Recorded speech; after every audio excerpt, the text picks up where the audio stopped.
Hi Nandini madam, good morning. Good morning. మీరు Rahul's academy ఏ course తీసుకున్నారు, ఏ కోర్స్లో జాయిన్ అయ్యారు, అలాగే క్లాసెస్ ఎలా రన్ అవుతున్నాయో వాటి గురించి ఒకసారి చెప్పండి మేడం. నేను టీజీబీఎస్సీ గ్రూప్ 1లో జాయిన్ అయ్యాను.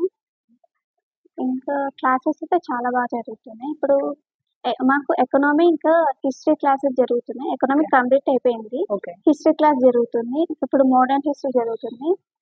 సార్ చాలా బాగా చెప్తున్నారు అండ్ రివిజన్ కూడా చేస్తున్నారు క్లాస్తోనే. Okay. దాని రిలేటెడ్ టాపిక్స్ బిఫోర్ ఏవైతే చెప్పారో అవి రివిజన్ చేస్తూ వస్తున్నారు.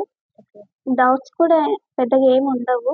క్లాస్తోనే ఎక్స్ప్లెయిన్ చేస్తారు అండ్ ఇన్ కేస్ ఏమైనా డౌట్స్ వస్తే మేము ఫ్యాకల్టీ రూమ్లోకి వెళ్ళి అడగచ్చు ఛాన్సెస్. మీరు జాయిన్ అయ్యేటప్పుడు ఏమైతే మీకు ఇక్కడ ఏదైతే ప్రొవైడ్ చేస్తాం, ఈ క్లాసెస్ ప్రొవైడ్ చేస్తాం, ఇలా ఉంటాయని చెప్పారో సేమ్ అలాగే ఉన్నాయా, లేదంటే ఇంకా ఏమైనా చేంజెస్ కావాలా? పర్వాలేదు, బాగుంది. Okay, nice. అంటే మీరు క్లాసెస్ ఏమైనా డౌట్స్ వస్తే క్లియర్ చేయడానికి సార్ వాళ్ళు కంపల్సరీగా మీకు అవైలబుల్గా ఉంటున్నారా? అవైలబుల్గా ఉంటారు. ఓకే. మీకు స్టడీ హాల్ ప్రొవైడ్ చేయడం అనేది, మీకు మీరు స్టడీ హాల్లో కొంచెం చదువుకుంటున్నారా? చదువుకుంటున్నాను. ఓకే.